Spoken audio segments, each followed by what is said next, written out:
Father, thank you for your presence today. In Jesus' name, we worship you, Lord.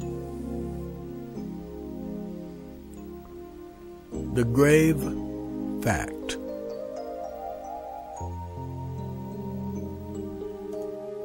And when he came near the gate of the city, behold, a dead man was being carried out, the only son of his mother, and she was a widow. And a large crowd from the city was with her. When the Lord saw her, he had compassion on her and said to her, "Do not weep, do not cry."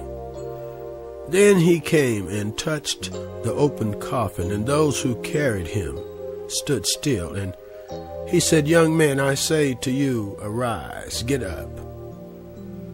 So he who was dead sat up and began to talk. He who was dead sat up and began to speak. Death, where is your victory?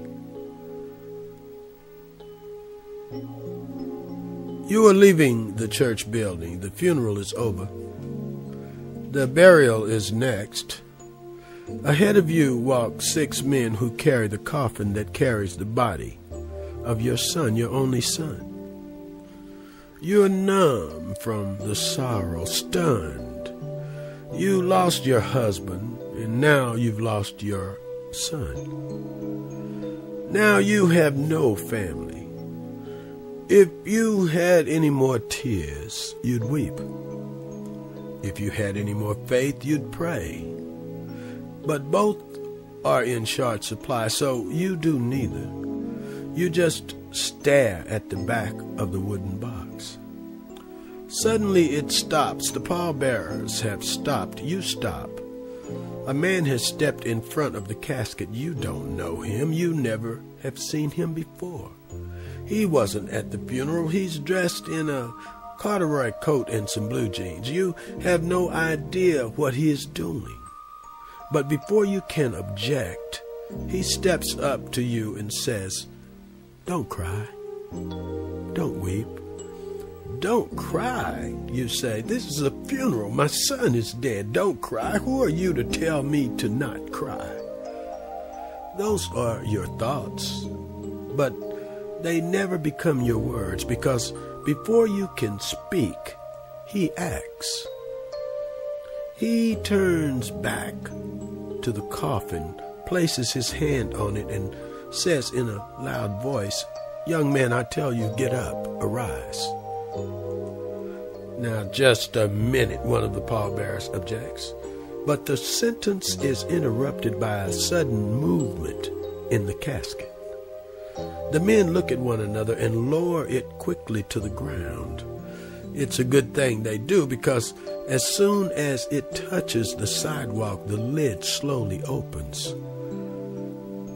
Sound like something out of a science fiction novel, doesn't it? It's not.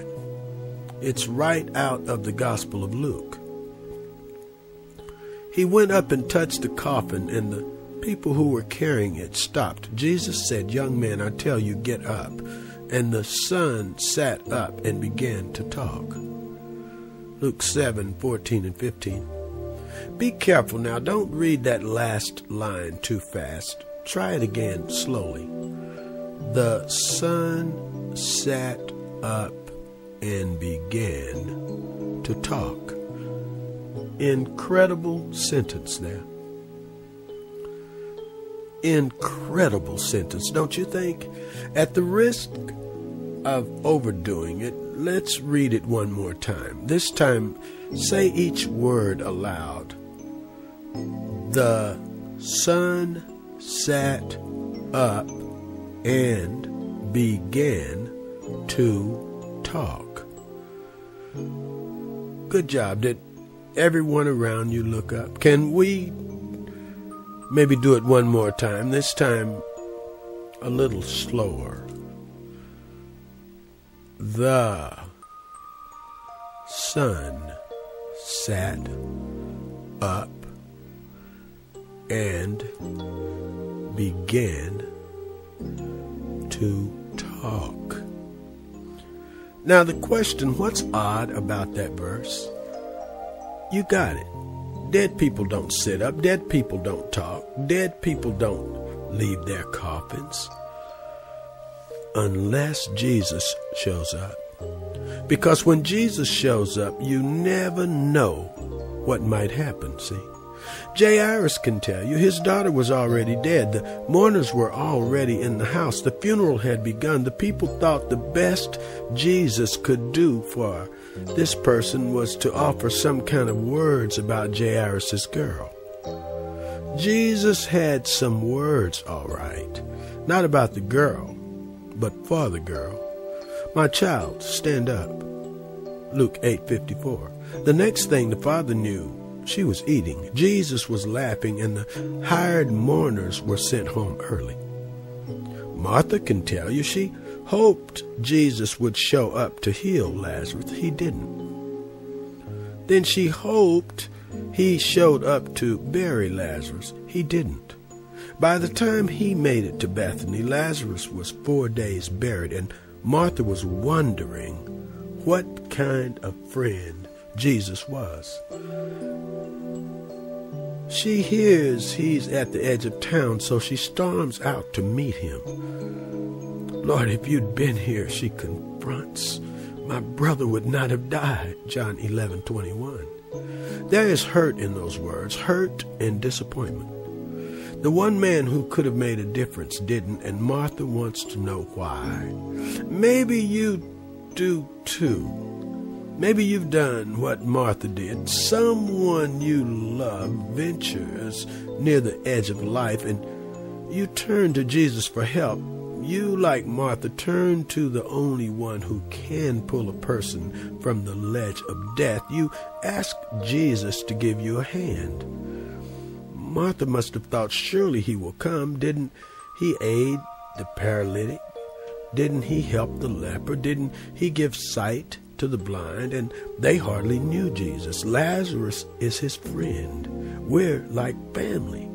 Doesn't Jesus come for the weekend and stay with us sometime? Doesn't he eat at our table? When he hears that Lazarus is sick, he'll be here in a heartbeat. But he didn't come. Lazarus got worse. She watched out the window. Jesus didn't show. Her brother drifted in and out of consciousness. He'll be here soon, Lazarus, she promised. Hang on. But the knock at the door never came. Jesus never appeared. Not to help, not to heal, not to bury. And now, 4 days later, he finally shows up. The funeral is over. The body is buried, and the grave is sealed. And Martha is hurt.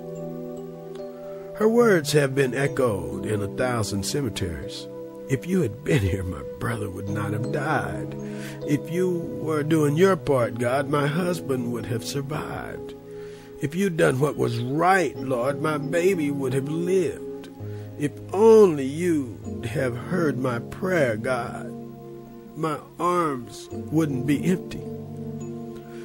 The grave unearths our view of God, doesn't it? When we face death, our definition of God is challenged, which in turn challenges our faith, which leads me to ask a grave question. Why is it that we interpret the presence of death as the absence of God? Why do we think that if the body is not healed, then God is not near? Is healing the only way God demonstrates his presence to us? Sometimes we think so. And as a result, when God doesn't answer our prayers for healing, we get angry, resentful. Blame replaces belief. Listen, if you had been here doing your part, God, then this death would not have happened. Blame replaces belief. Listen, it's distressing that this view of God has no place for death. Some time ago, a visitor to our house showed my son and daughter some tricks, magic acts, simple sleight of hand stuff.